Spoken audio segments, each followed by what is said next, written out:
Ça faisait un petit bout que je vous avais pas fait de vidéo pile à lire que je ne lirai probablement pas. En voilà une. Allô, c'est Karine de Mon Coin Lecture et bienvenue dans ma première des 2 piles à lire de l'été. Parce que cet été, j'ai 2 projets. Un que je vais vous présenter ici et un autre qui va venir un petit peu plus tard, probablement dans 2 semaines. Ouais, probablement. Je vous retrouve donc en mode estival avec mes boucles d'oreilles estivales. En fait, j'en avais mis d'autres au départ, c'était des petits drinks. Regardez s'ils sont choupis. Mais dans mes oreilles, là, ça avait l'air de des champignons. Fait que je les ai pas mis. Fait que celles-là, ils sont plus flash. Ça fit. Mais de quoi je vais vous parler aujourd'hui? Donc, je vais vous présenter la pile à lire pour le bingo littéraire qui a été initié par le petit groupe sur Instagram, la Brigade littéraire, dont je fais pas partie, mais quand même, c'est pas grave, je peux participer à leurs activités, du moins sur les réseaux.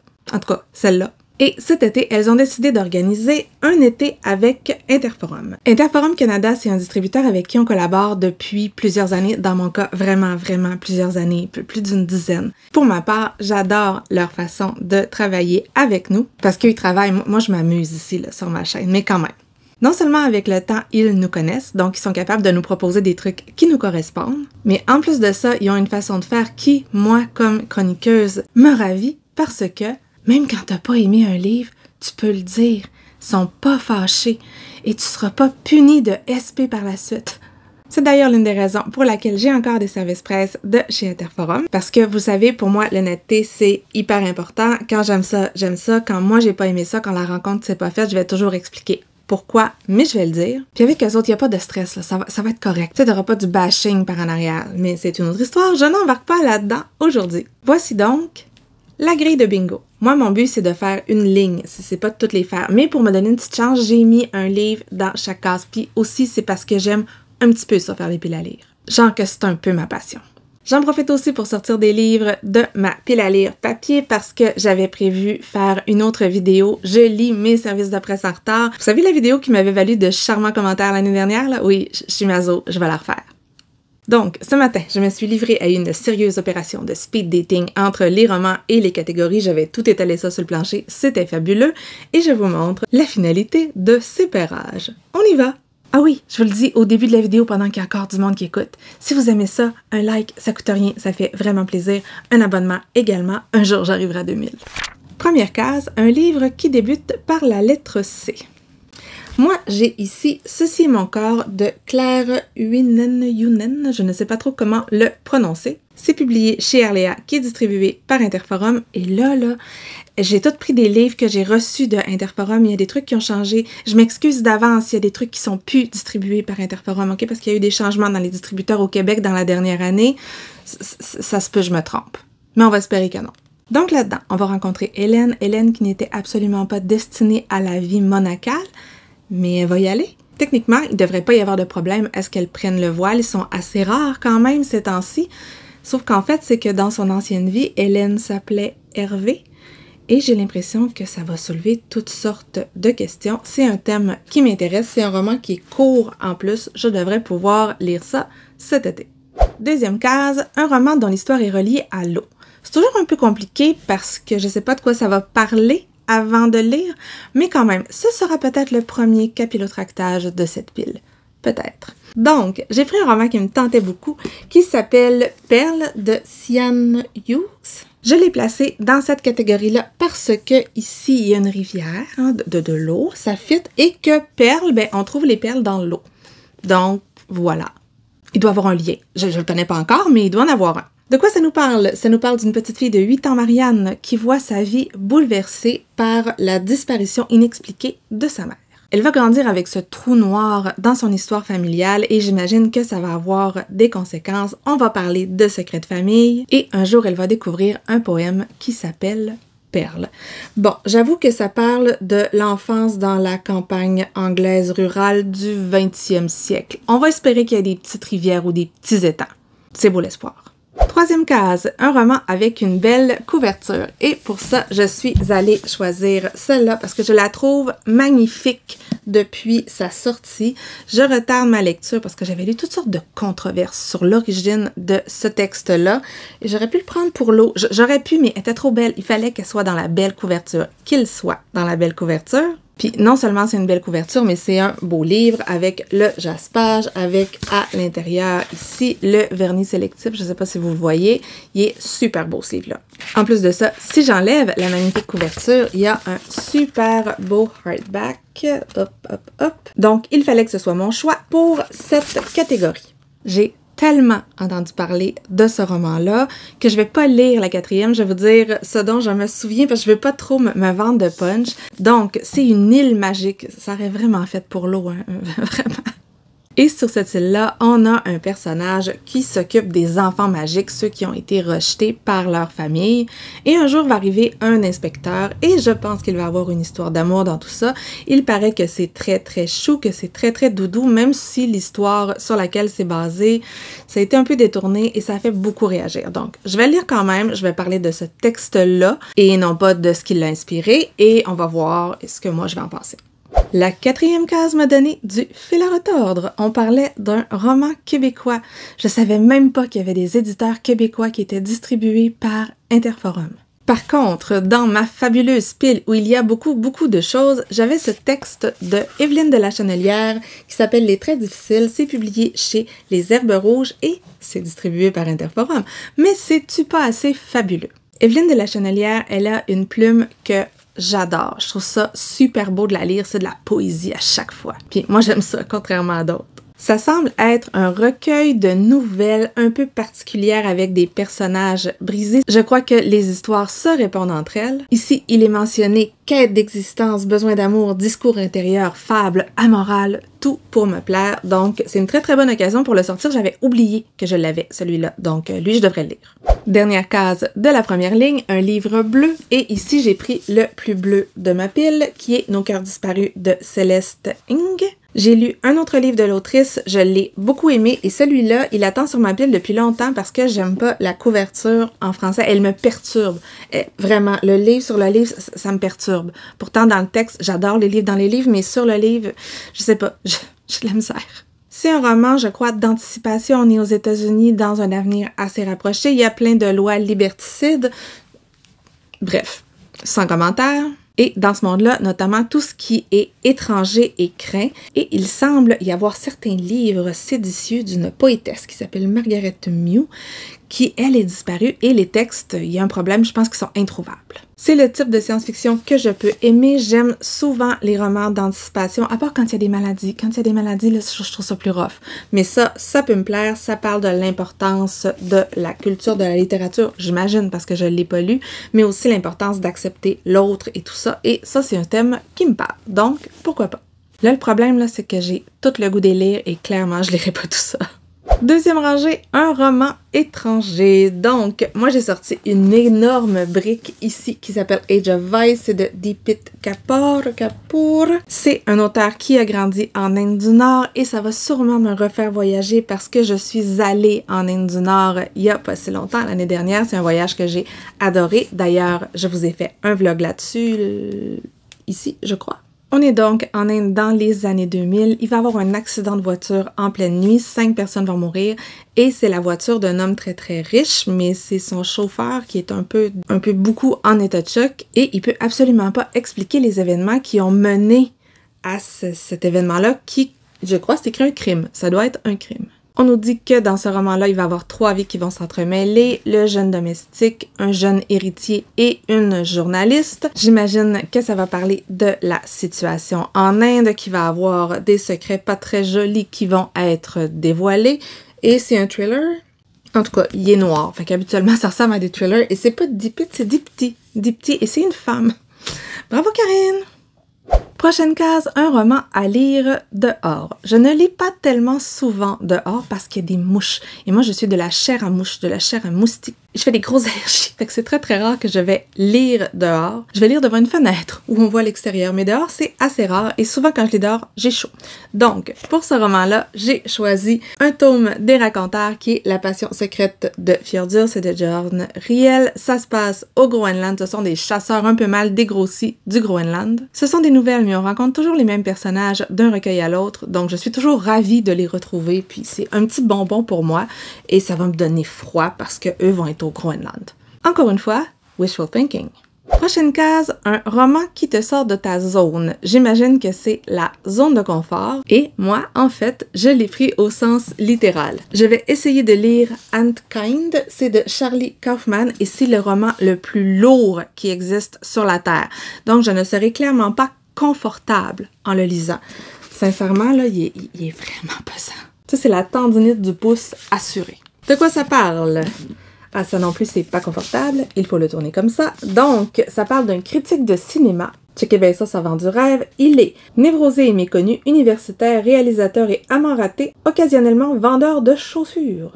Il va tomber sur un film inédit qui va bouleverser le monde du cinéma. C'est genre le plus grand film jamais imaginé.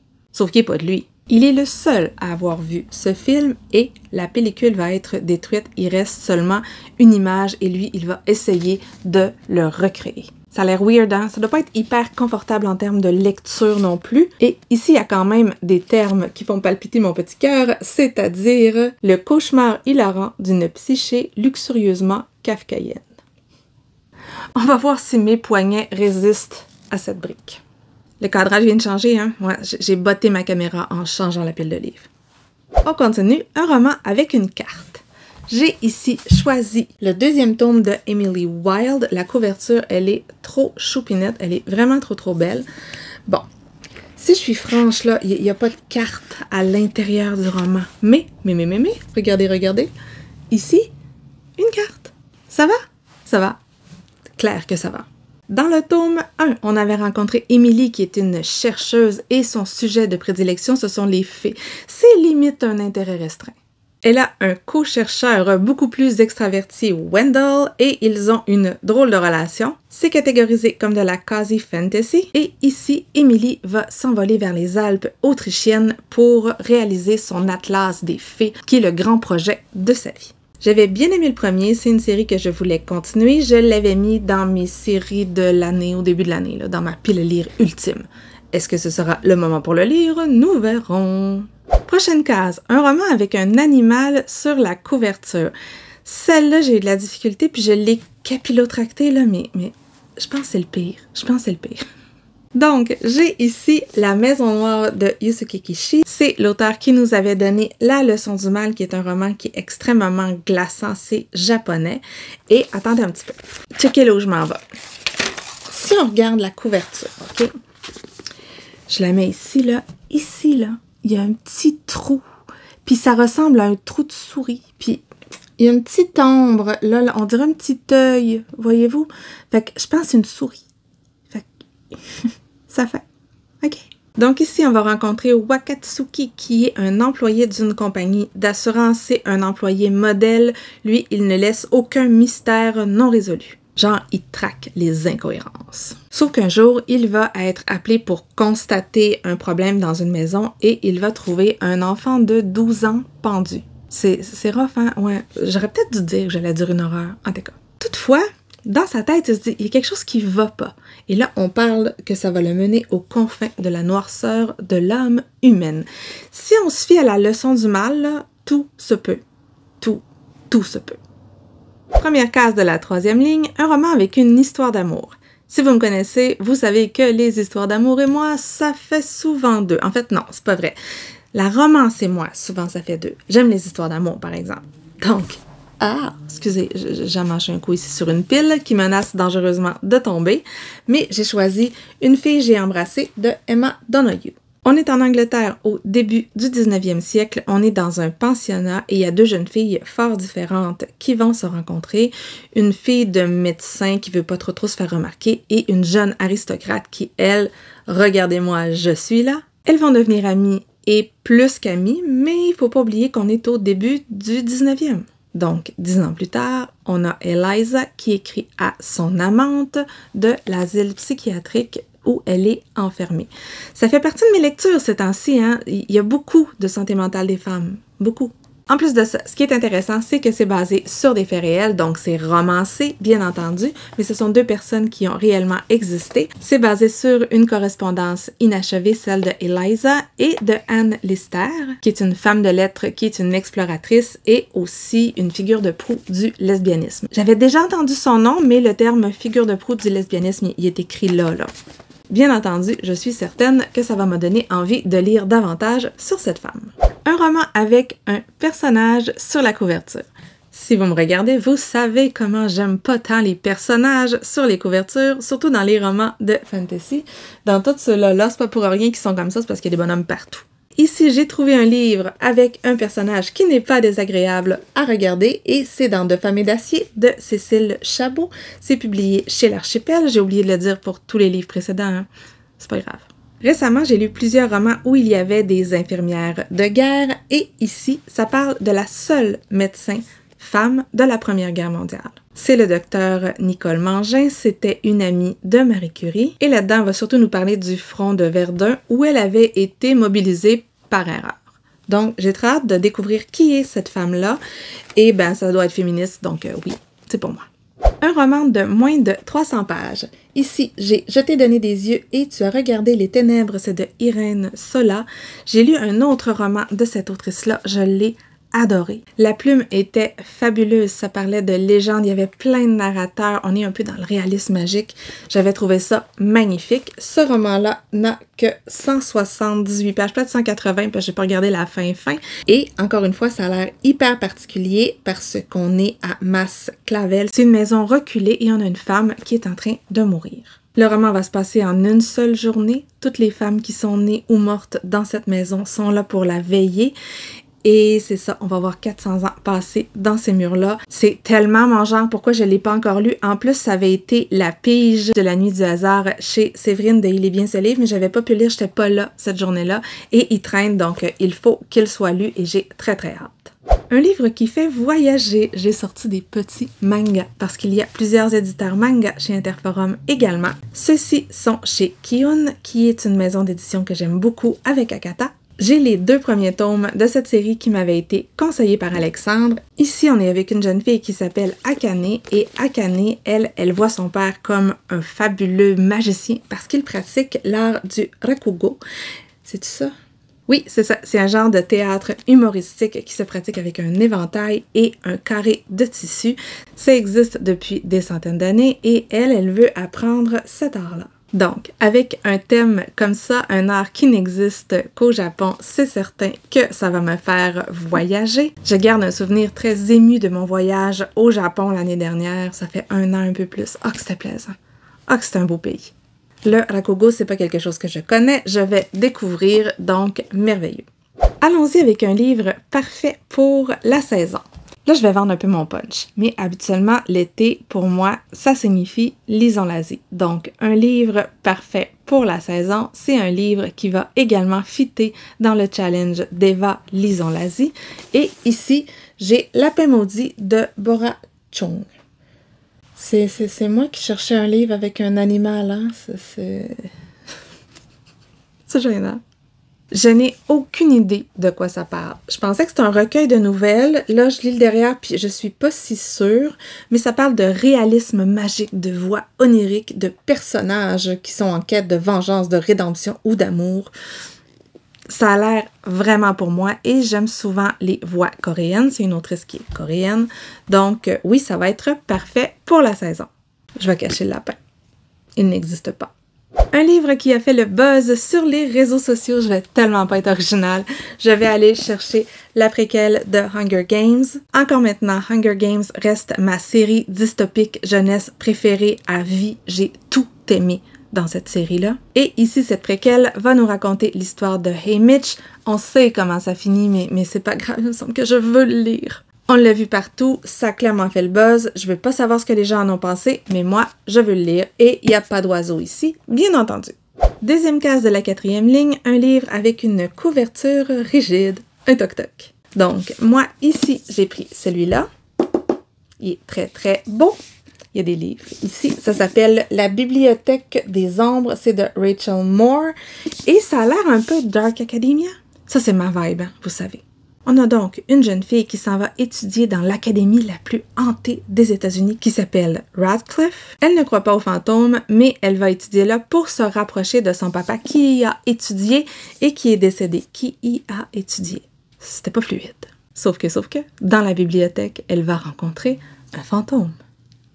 Il y a l'air d'avoir des élèves qui disparaissent là-dedans. Il va y avoir une enquête. Est-ce que c'est elle qui va disparaître? Nous verrons. Puis je vous montre quand même parce qu'il est beau. Là, on a une superbe bibliothèque. J'aimerais en avoir une comme ça. Et le hardback, il est comme ça ici. Un livre à lire dans mon bain. Je lis tout le temps dans mon bain. Mais habituellement, dans mon bain, je lis avec ma liseuse parce qu'elle est waterproof, ce qui n'est pas le cas de mes livres papier. Mais quand même, mon critère, c'est qu'il soit floppy. Et ici, checkez ça. Il est full floppy. Donc, j'ai choisi Le Chien des étoiles de Dimitri Rouchambori. Il m'avait jeté par terre cet auteur-là avec son premier roman. Le premier roman s'appelait Le démon de la colline aux loups. Il m'avait arraché le cœur. Et ici, on va rencontrer Gio. Gio, il a 20 ans et sa vie, elle a changé quand quelqu'un lui a planté un tournevis dans le crâne. Étrange. Je comprends pas comment ça a pu changer une vie. Vous l'entendez, l'ironie, là? J'ai pas besoin de vous le dire, hein? Il est gitan, mais il refuse de suivre la loi de ce clan-là. Il va se sauver avec deux personnages, l'enfant sauvage Papillon et la mystérieuse Dolores. Donc, le destin cruel de trois êtres miraculés. J'espère que ce sera pas du trauma porn, mais bon, on va essayer. Un livre avec une couverture fleurie, c'est quelque chose que je viens de recevoir il n'y a pas si longtemps. Ça s'appelle Flamboyante Zola et si vous regardez, elle a des boucles d'oreilles comme moi en forme de fleurs. C'est un signe. Vous savez tous que j'adore Zola. J'ai lu Les Rougon-Macquart dans l'ordre. Pour moi, ils existent pour vrai. J'ai adoré cette série-là. Il y a un vrai quelque chose. Et Zola, il avait une femme qui était quelqu'un, qui était particulière. Bon, j'imagine que c'est une biographie romancée. On dit ici que ce n'est pas une biographie. Mais quand même, passer du temps avec cette dame-là qui a appris très tôt que son charmant mari avait planté des graines ailleurs et que l'une d'entre elles avait germé. Par contre, c'est sa réaction qui va étonner tout le monde. Ça a l'air d'être une femme hyper forte, hyper intéressante. J'ai très hâte de le lire. On passe à la dernière ligne. Un livre avec du jaune. Il est assez jaune. Donc, on a ici Le destin d'Anjali de Emma Macherla. C'est chez 10-18 qui est distribué par Interforum. Et là-dedans, on est en Inde, les années 20. On rencontre Anjali. Elle a 10 ans quand on la marie à un homme qu'elle n'a jamais vu. Et quand elle a 16 ans, l'homme meurt et on lui dit « Ben, toi, beauté, tu t'en vas brûler sur le bûcher funéraire. » Êtes-vous surpris que ça y tente comme pas? C'est bizarre, encore une fois. Bref, elle va s'évader, sauf qu'elle croyait être dans un endroit sûr, mais il semblerait que ce ne soit pas si safe que ça. Dans ces années-là, l'Inde est sous contrôle britannique, il y a des indépendantistes, donc c'est quoi le destin d'une femme dans ce contexte-là? Une femme dans sa situation en plus. Tout ce qui est Inde m'intéresse depuis mon voyage, donc oui, il me tente. Le doyen de ma palle. Bon, j'ai une vieille palle, moi. Je suis une vieille, donc j'ai une vieille palle. Par contre, ce que j'ai fait, c'est que j'ai pris le plus vieux service de presse que j'avais pas lu, qui est maintenant distribué par Interforum. Puis c'est gênant, ok? J'ai donc Le livre des morts de Glenn Cooper. Si je regarde ici, là, il a été publié en 2010 par le Cherche-Midi. Dedans, j'ai une petite carte de Solène, qui était l'attachée de presse du Cherche-Midi à ce moment-là, parce que dans ce temps-là, les services de presse venaient pas du Québec. Tous les services de presse de France venaient directement de France. Donc, Solène était l'attachée de presse pour cette maison d'édition-là en France. Je la salue d'ailleurs. Nous sommes toujours en contact. Et je sais pas pourquoi je l'avais pas lu. Ça fait 15 ans. C'est un roman qui était contemporain à l'époque. Ça se passe à New York en 2009. Ça fait maintenant 15 ans, mais il a été écrit en 2009 en anglais et en 2010 en français. Donc, comme je disais, New York, 6 morts violentes en quelques jours.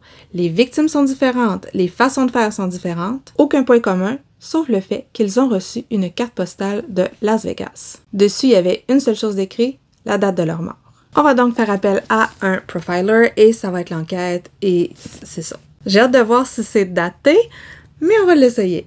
Un livre qui termine par un chapitre impair. Saviez-vous que c'était plus tant la mode de numéroter les chapitres? Moi, je l'ai su parce que j'ai compté les chapitres en tabarouette, puis on dirait qu'ils sont tous pairs. Mais celui-là, qui s'appelle La vie après Kafka, de Magdalena Platsova, si je compte le prologue, c'est impair. Quand j'ai vu qu'il y avait un genre de prologue un peu différent du reste, j'ai dit, ben, je vais prendre ça, parce que si le nombre de chapitres est impair quand je vais les avoir comptés, ben, je vais dire que le prologue compte pas. Puis si le nombre est pair, je vais dire qui compte. Fait que, il est impair, mais le prologue compte. Voilà. Encore une fois, j'ai un roman qui parle d'une femme qui est cachée derrière un grand homme. Cette fois-là, c'est Kafka. On rencontre Phyllis Bauer. Elle a été fiancée, pas une, mais 2 fois à Kafka. Elle se domptait pas. Sauf que bon, on est en 1935, on est en République tchèque et Felice, elle va fuir ce pays-là, elle va s'en aller aux États-Unis. Des années plus tard, quelqu'un l'aborde, il se dit être le fils de Kafka et il y a quelque chose qui s'appelle les lettres à Felice. Je les ai pas lues, ok? Clairement, je les ai pas lues, je ne suis pas si lettrée en Kafka et il va y avoir tout un drame qui va commencer. Un livre qui parle de livres, d'auteurs et de femmes derrière les auteurs, voilà, c'est pour moi. J'espère que ça va me plaire. Un livre paru en 2025. J'ai beaucoup de traductions chez Interforum, fait que j'ai plein de trucs qui ont été écrits avant, mais publiés en français en 2025. Donc, j'ai opté pour ça. Ce roman-là a été publié en Italie en 2023, mais aux éditions du Sous-sol en 2025. Ça s'appelle Uva Spina de Monica Acito. Ce roman-là, c'est Céline de Interforum qui me l'a mis dans les mains au Salon du livre de Québec. Elle m'a dit « Écoute, il n'y a que des bons commentaires, je crois que ça peut être pour toi, pars avec, je veux que tu lises ça. » Bon, je ne l'ai pas encore lu parce que je suis partie en voyage, mais cet été, ça serait une bonne idée. On parle ici d'une histoire magique empreinte d'amour et de folklore. Ça se passe à Naples. Ça a l'air d'être une histoire familiale avec des personnages un peu plus grands que nature.